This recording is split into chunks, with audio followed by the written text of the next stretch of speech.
The first time I ever performed my original music at an open mic, I was so terrified the whole day leading up to it. It was in the evening that I didn't eat the whole day because I couldn't think about anything but this performance. And I remember when it came time to actually perform, my voice was so shaky and it almost felt like I couldn't get the words out. I totally still get nervous before performing, but now it doesn't consume me as much. I host these virtual open mics in my songwriting community, and now it actually feels like I can enjoy performing a song.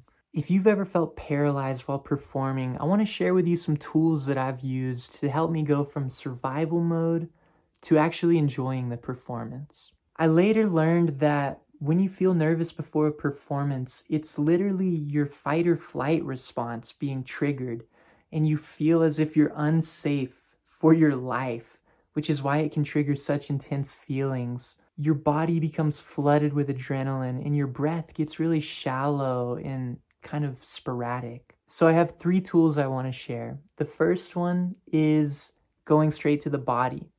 An hour or 30 minutes before the performance, when that adrenaline is starting to rise, you've got to find some way to get that energy out.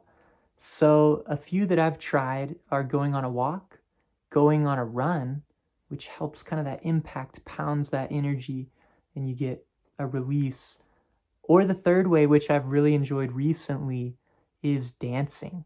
I'm definitely not a dancer, but about 30 minutes before the open mics, I put on some music, my favorite music, and I just let myself move and dance. Behind closed curtains, of course. But it's fun, it feels good, it helps me shift from like survival to this kind of playful, embodied expression. The second tool is kind of tied to the first one, and it's the breath. Bringing conscious attention to the breath and trying to lengthen your exhales to slow down your nervous system. This helps you relax, and I've also found it helpful if you do an audible sigh, like a with these deep breaths. There's something really nice about that release. The third tool is something I learned from this communication expert named Jefferson Fisher.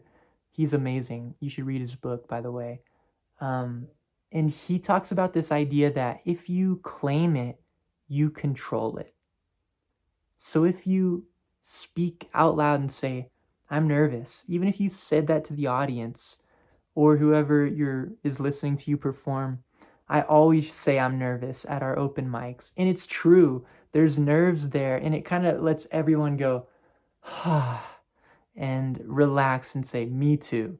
It makes you feel a little less alone. And Jefferson says that if you claim it, you control it. It's no longer hiding in the shadows and controlling your behavior, but now you're conscious of it and you're choosing to act in the presence of it.